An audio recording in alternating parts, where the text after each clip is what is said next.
Coach, just kind of thoughts, a couple days of practice here. Energy good, or you like it, or not so much? Yeah, I love where we're at. I think it's been a good week of practice, a little recovery time last week, and then 2 really physical days here. We did some move the ball just to get back in the flow of playing football, calls, execution. But the point was to the team, whoever executes wins. And executes, I think, is an all-encompassing word, right? People say physicality, toughness, effort. No. Execution is all that. So our guys need to come out and execute on Saturday against a really good football team. Essa said yesterday, he was kind of asking about how you guys avoid, the repeat of last year. And one thing he said is that you lost before the bye week this year and that maybe kind of forced a different approach to the bye week. Is that something you felt a little bit? Yes and no. I believe that's a choice.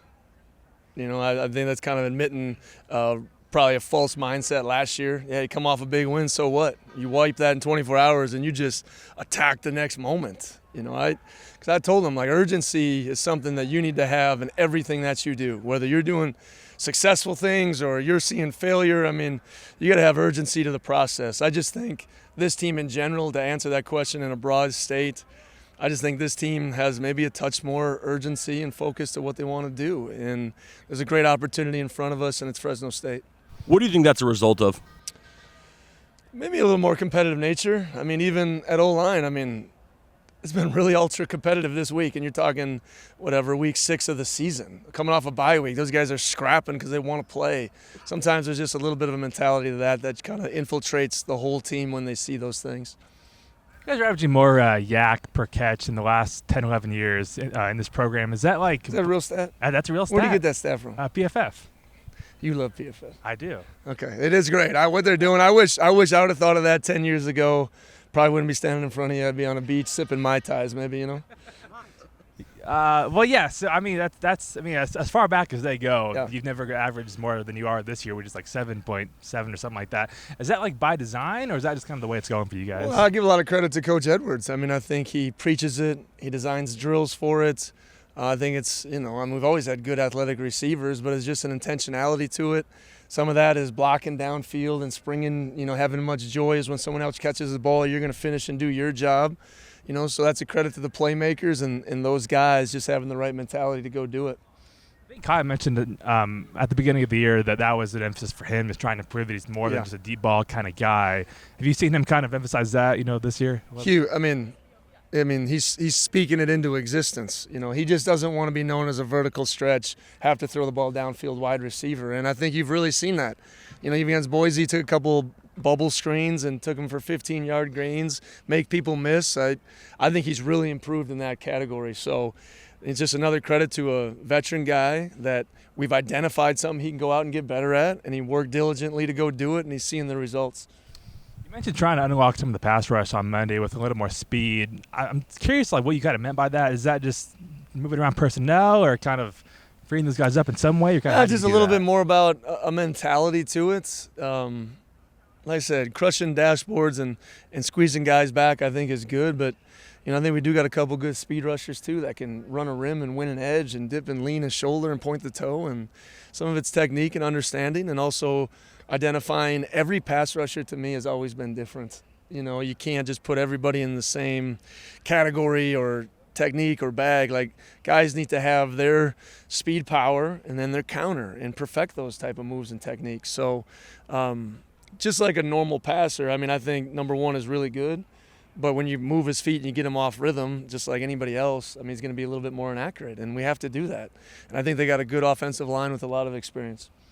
I've talked about communication being crucial. How have you seen your guys practicing that communication this week? We talked about it again this morning. That I think it is, I'm trying to think of the right word. It kind of destroys an offense when they're trade shift motioning and your guys are locked in, you're on target, your eyes are right, and then boom, you go out and make a stop. Right? It makes you feel like you don't want to do that stuff anymore, right? So it's just going out there and communicating with each other. That's verbal, that's nonverbal, that's pre-snap. It's identifying FIB, here comes motion, spin alerts. Just having mature work. We're in game 6 now. Right? Our secondary, those guys have all played plenty of games. Right? You eliminate the excuses, you peel back, and you put the ownership on the players and the coaches to go out there and communicate better.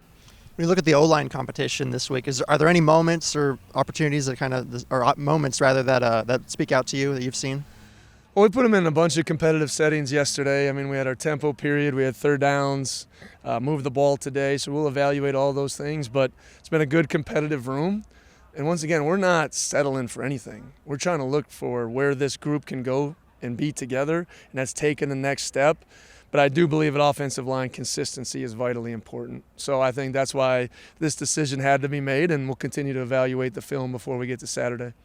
And of course, Kyle and Chris both had racked up, I believe, triple digits in the Boise State game. What have you seen from them, from your two leading wide receivers, to get those results?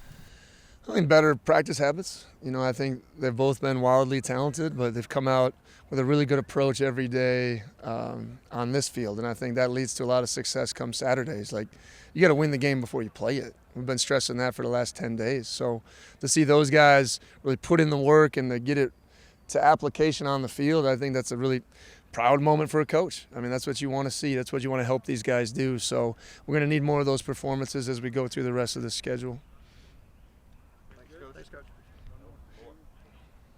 Just a quick follow-up on the pass rush. No Ram only played a few snaps against Boise State. I think someone, either you or one of the players mentioned he was a little banged up. Yeah. A, is he going to be back Saturday? And B, how does he maybe kind of figure in with his combination of speed and power? Yeah, Ram got a concussion on that drop play. So then he was out for the rest of the game. I mean, I don't think the quarterback saw him. He was just far away from picking that sucker. But, yeah, I think he's a classic example of a guy that has a unique and different skill set. Then a guy like Newsy, and then there's Cyrus, there's Bobby. I mean, there's Quinn, who's just kind of that savvy veteran who does a good job feeling the space. So we'll always have our cheetah packages. They do love to throw the ball, but they do a good job of max protecting that too. So a pick and choosing of how we do that. Sometimes when you're 4 down, someone's just got to win a one-on-one. And we create enough of those situations, our guys got to go make those type of plays.